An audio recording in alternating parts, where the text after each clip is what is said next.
So, having dealt with countermeasures, let's come to our last topic, diplomatic protection. So there are three ideas in diplomatic protection I want to emphasize. The first is this one here, that states can espouse the claims of their nationals. This is based on the theory that a state can be injured through its nationals because those nationals belong to the state. So where a state performs a wrongful act against an individual, their state of nationality may take up the claim. And I emphasize they have an option to take up the claim, not a duty. However, what happens when someone has two nationalities, this second case? Well, in a case of dual nationality, where two states are fighting over who gets to agitate a claim, a test of dominant and effective nationality will apply. This is based on an old concept in international law that you cannot injure your own nationals. Okay, there is nothing you can do that will injure one of your nationals as a state. That is qualified now by human rights law and international criminal law, but therefore if someone is properly considered your own national, it is not usually open to another state to complain about how you've treated them. But then the third point I want to make is that a third state can't turn around and say, well, state B, you can't challenge our treatment of this person you claim is your national because we think they're really a national of state A.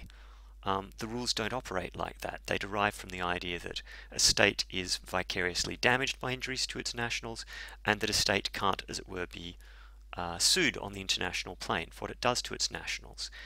Those concepts give no rights to a third state who doesn't enjoy some relationship with that individual. So let's go through this in slightly more detail. States can take up the claims of their nationals. So this is the easy version we talked about. State A injures the national is a national of state B takes up their claim, they have an option to, and invokes the responsibility of state A. So an injury to an individual becomes a question of state responsibility. Alright, in dual nationality cases we've said this test of dominant and effective nationality will apply. Courts will weigh up your links. Where do you live? Where are your business interests? Where do you keep your money? Where do your family live? Where do you spend the most of your time? They'll weigh up those links and say, well, which state do you truly belong to? Now that's only relevant in this kind of case that I have diagrammed here. State A injures a dual national. Can that injured party run to state B, and can state B invoke the claim? So the real question is, can A resist B's claim on the basis that A is the genuine state of nationality?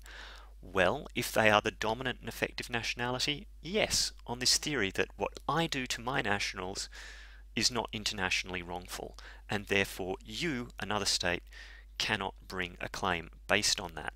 Now there's a trick here which I won't go into for reasons of time, we'll discuss it in class.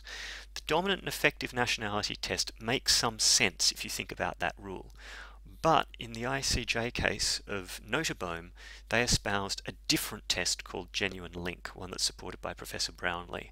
We'll go into that in class, but it really only applies, I think, on facts as extreme as the Notenboom case. Alright, now let's talk about the trickiest bit. It's not open to a third state to challenge a state's right to bring a claim on behalf of its national. What do I mean by this?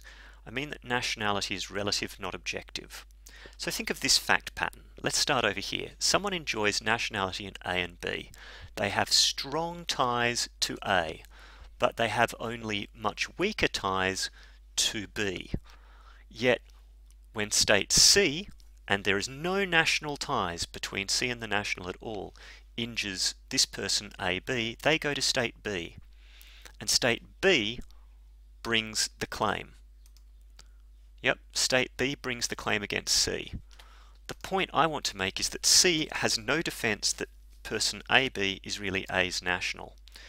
Okay, the rules don't operate that way. Because C has no relationship with AB other than injuring them, it is not open to them to try and argue AB is our national, we can't have wronged them, therefore you can't sue us, in effect. So this question of nationality only operates between A and B and does not impact on C. Also, you have to exhaust local remedies before you can take the claim to the international plane. We'll talk about that